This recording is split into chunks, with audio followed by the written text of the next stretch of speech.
Hello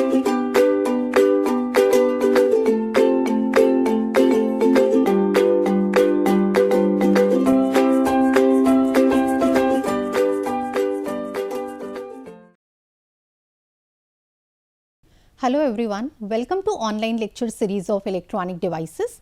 The subject code is KEC 301. I am Dr. Sapna Katiyar, Professor in Electronics and Communication Engineering Department at ABES Institute of Technology, Ghaziabad. This is lecture number 25 and today's topic is Introduction to Bipolar Junction Transistor. See, let me remind you that in previous lectures I have discussed about the semiconductors, PN junction diode, excess charge carriers and all the mechanism. So today's topic, this is also very interesting and very important topic for the students of electronics and communication engineering. Let us begin and understand what do you mean by bipolar junction transistor, what is BJT, how many types of BJTs are and actually how it works. So to start with, about the BJT, first you need to remember how it is being invented and who has invented this. So the transistor was invented by Dr. William Shockley and Dr. John Bardeen at Bell Telephone Laboratories in America in 1951. If you observe this term, bipolar junction transistor, the short form is the BJT. So here there is a term transistor. What do you mean by this? This is actually you need to study. So this transistor, this term is actually derived from two words. One is transfer and the second is register. So transistor meaning its function is what? Transferring the resistance. Transfer and resistance, and the overall term which comes is that is the transistor and its meaning is transferring. Its function is transferring the resistance, right? What are the major applications of the BJT? Because you are studying this particular topic, so you must be aware, you must be curious why to study, what are its applications actually. So BJT has found a number of applications in various domains in almost in all the fields of electronics and communication. See, first is for amplification and switching circuits, commonly used. In oscillation circuits, multi-vibrator circuits, logical circuits, BJTs can be used in the clipping circuits. Clipping circuits are used for the wave shaping. BJTs can be used in as a timers and time delays in the circuits of detectors or as demodulation circuit in electronic devices.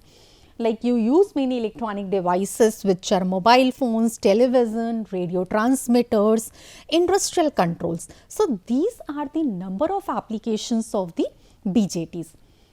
And the operation of a BJT, this is what? This is the transferring of an input signal from a low resistance circuit to a high resistance circuit, which is actually I have told you the meaning of the transistor.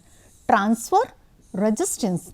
So transferring the resistance, this is actually the basic function over here. So you must remember all the applications of the BJTs as well. Moving ahead, see how to understand it. You have studied about the PN junction, right? And you must be remembering that PN junction as well. What is a PN junction? If you join a p-type semiconductor with a n-type semiconductor, means the two different semiconductor materials if have been joined, then at the boundary, at the intersection, there is a junction, that is a PN junction. So that is the case of the PN junction. But if you join together two diodes back to back, if you are joining two diodes back to back, this will gives you two PN junctions. Obviously, see, you know that this is one diode, this is another diode. If this is D1, this is D2. If you are joining two diodes back to back, so it will gives you what? Two PN junctions, as if you can understand in this case as well. If this is P, N, P, N, sorry, back to back, N and P. So the two PN junctions, and the fusion of these diodes produces a three layer. There are three layers. P, this is what? N layer, and this is also P. So P, N, P.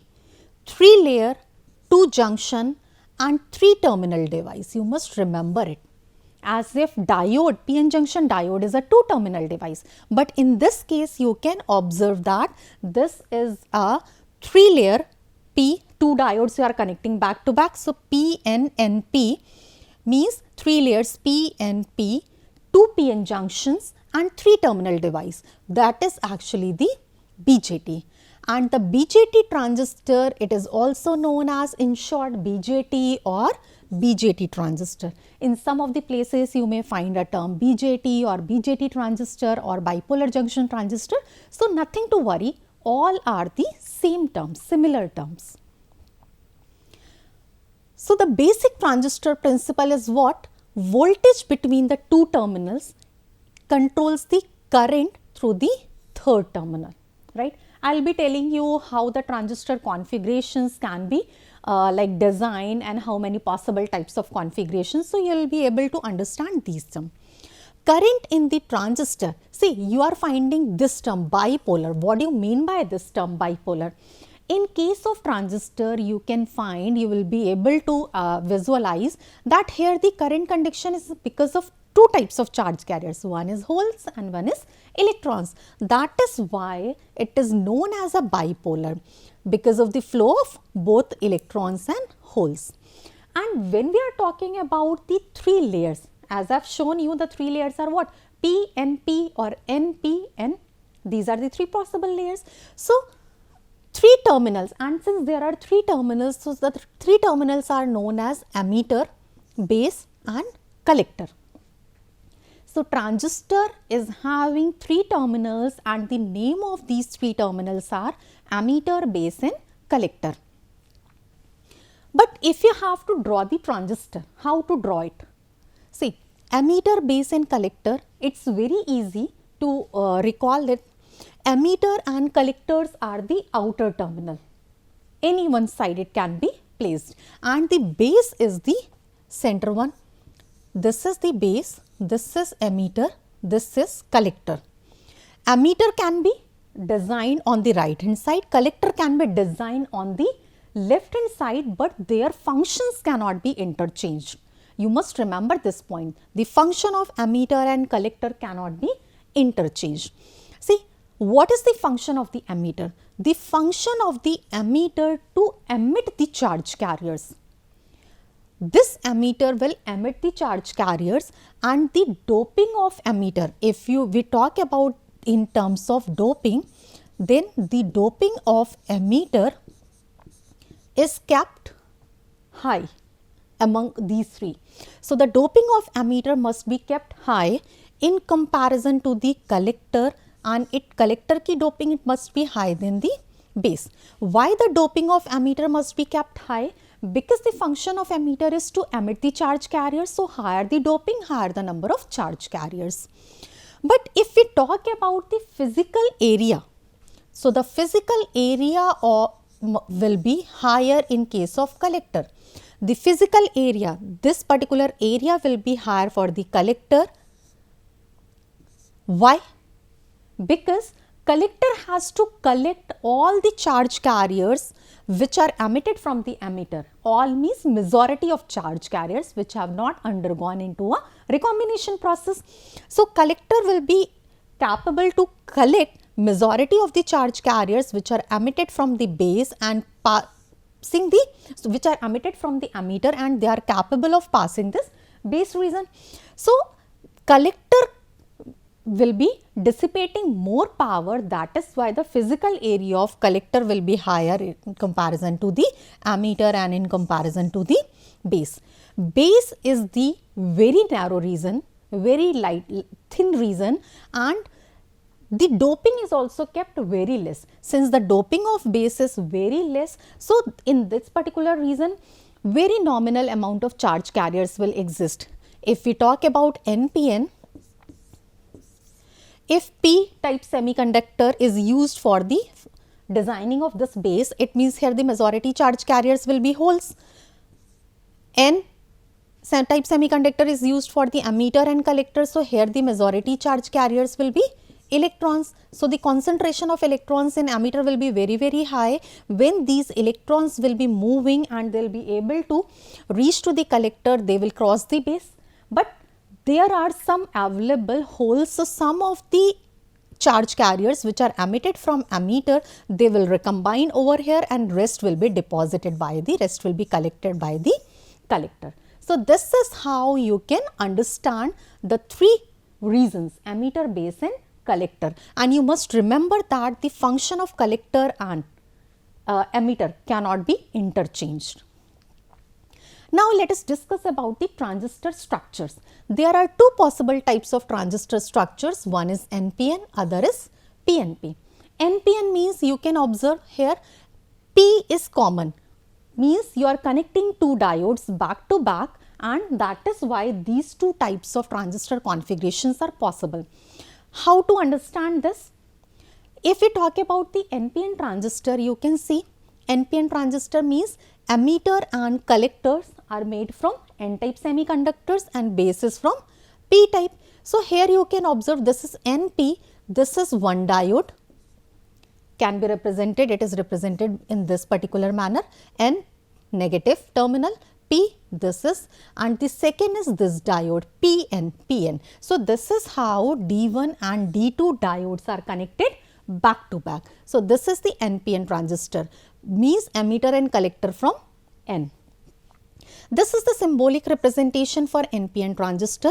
You can see in this particular, because you know that there are three terminals in the case of the transistor, and the name of the three terminals are emitter, collector and base.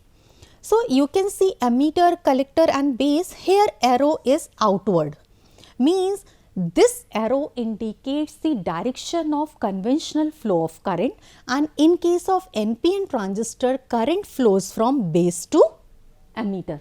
So you must remember the conventional flow of current and how this particular arrow is being indicated.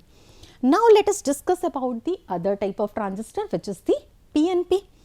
If we talk about PNP transistor, you can see PNP, emitter and collectors are made from P-type semiconductors, while base is from N-type semiconductor. So you can see over here PNP, this is one diode PN, this can be represented by one diode NP. You can see diode D1, this is anode, this is cathode.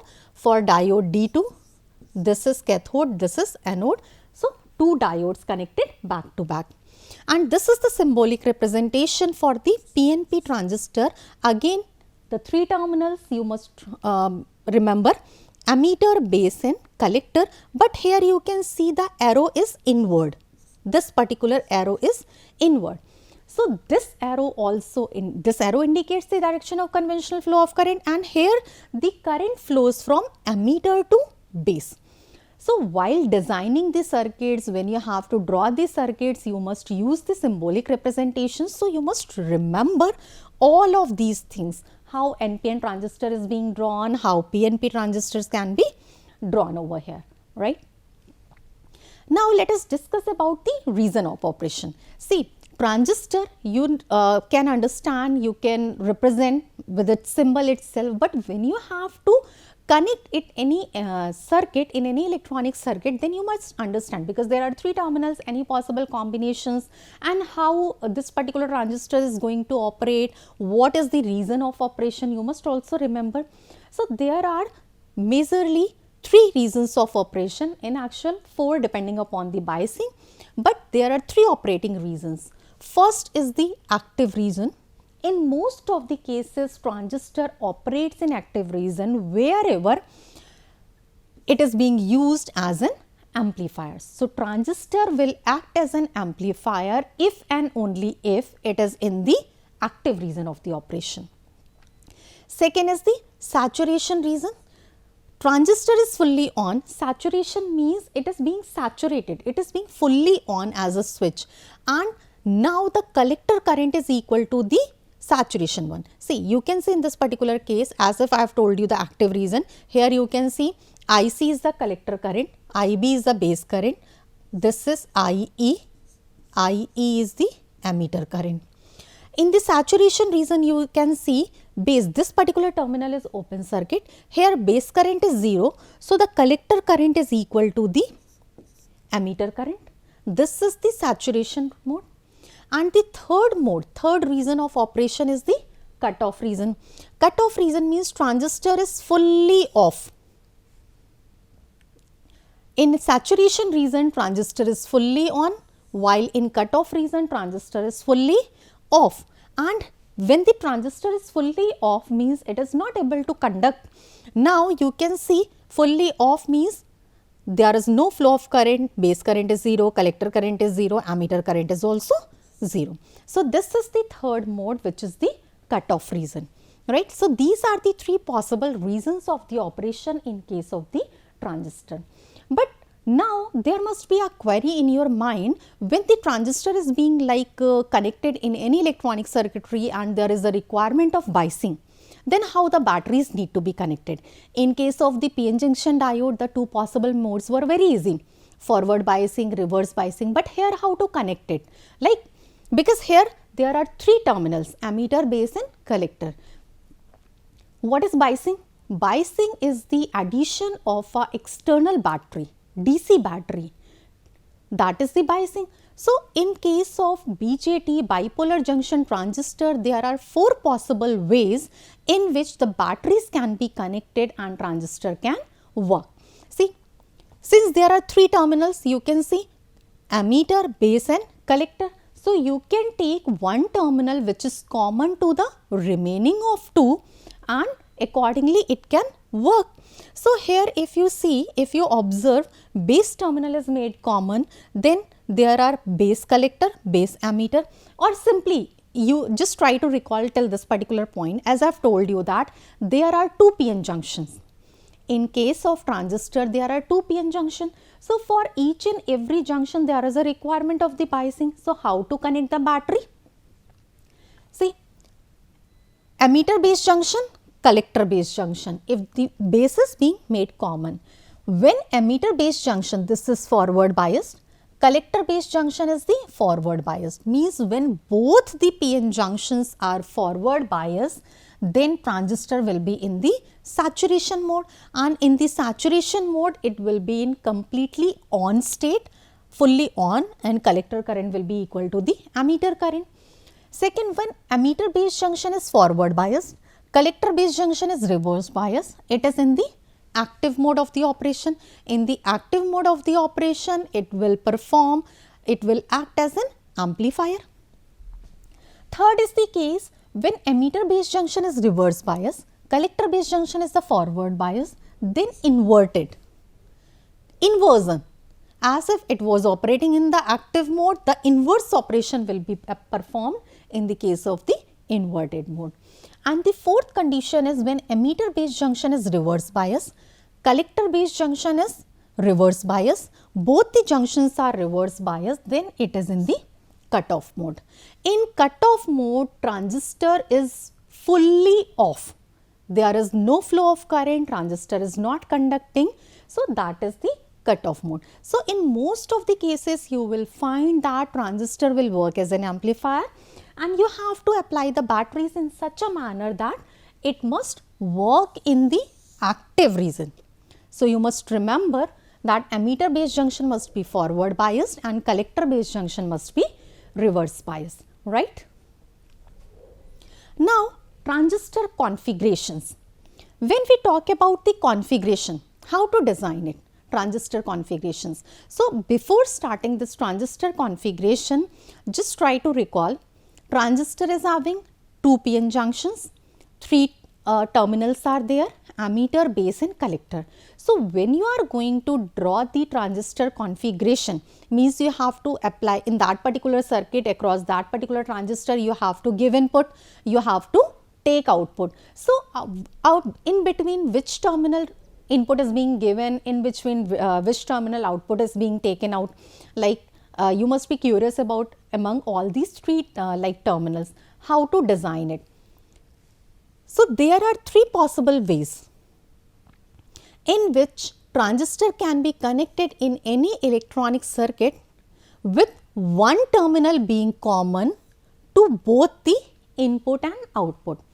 Out of 3, one terminal is dedicated for input, one terminal is dedicated for output, and remaining third terminal is made common with input as well as output, right. So, accordingly there are 3 possible ways of connecting transistor in any circuit, and there are 3 possible configurations. First is common base configuration. So, from this name itself it is clear, if base terminal is made common with emitter and collector, that is the common base configuration. Second is common collector configuration. Common collector configuration, common collector, it means collector terminal is made common with the emitter and base. And the third is common emitter configuration. Common emitter is what? When emitter terminal is made common with the collector and base. So, accordingly these 3 types of configurations are possible. But how to draw these configurations? Let us discuss one by one. First is the common base configuration. See, common base, you can see this is a transistor, and in this transistor you can see arrow is outward, it means this is NPN transistor, arrow is outward, this is emitter terminal, this is emitter terminal, this is base terminal, and this is the collector terminal. So, this is common base configuration. You can see base terminal is common with emitter, base terminal is common with collector as well.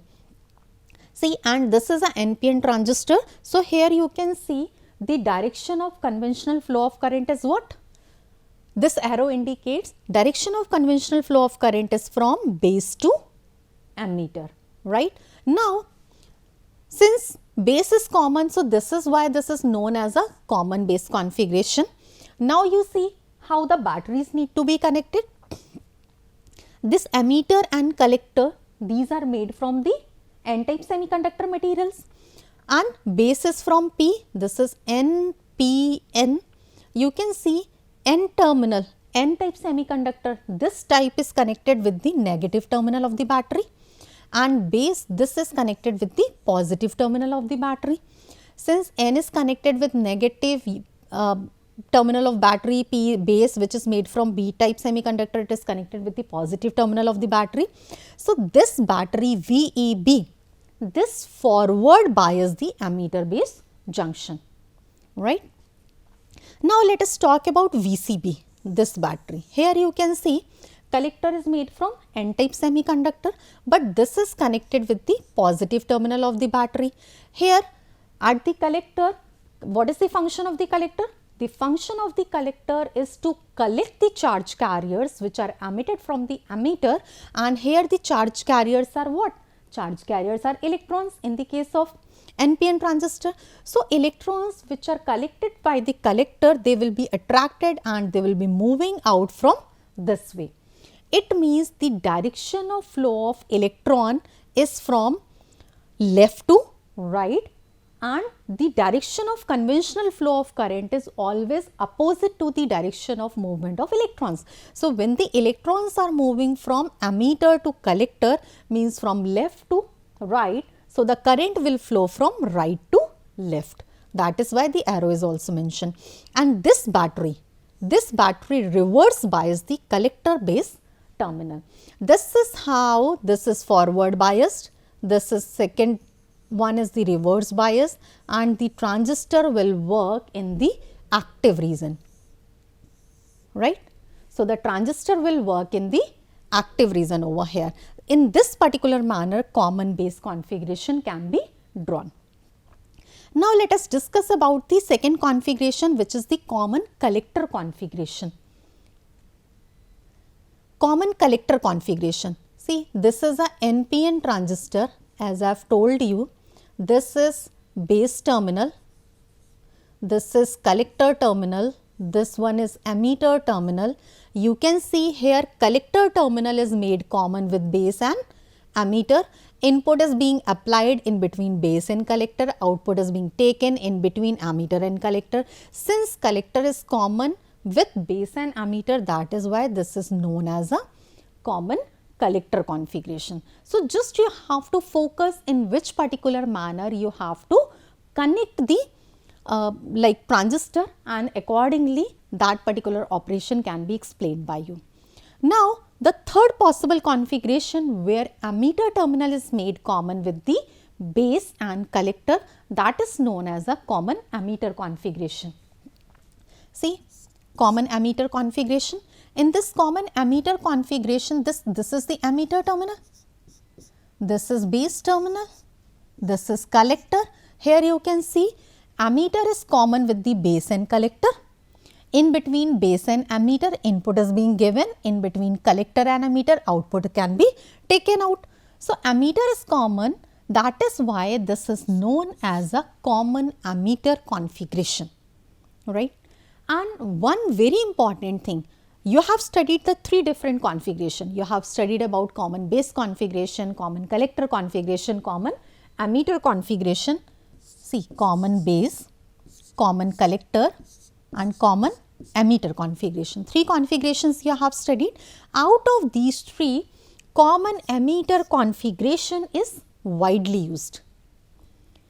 Common ammeter configuration is widely used. You may get a question in your exam as well, and in most of the cases you will see you have to study about the common ammeter configuration. So this is the widely used configuration, right? So all of these things you must remember, in which particular manner you can draw and how the like ammeter current, equation of ammeter current can be written as if you can say in this particular case, see, this is the flow of like ammeter current, IE is taken out. So here you can write IE is what? This is the sum of IB, which is the base current, and IC, which is the collector current.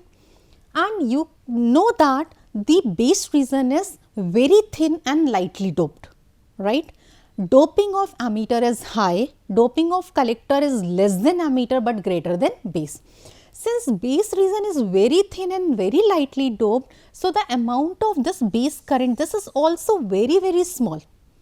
This base current is very small, almost a 2%, almost a 2%. So in most you can see, if you ignore this term, then ammeter current is almost equal to the collector current. So in this particular equation you have to use in a number of numerical question as well, and when I will explain you about the operation, it will be very much clear to you.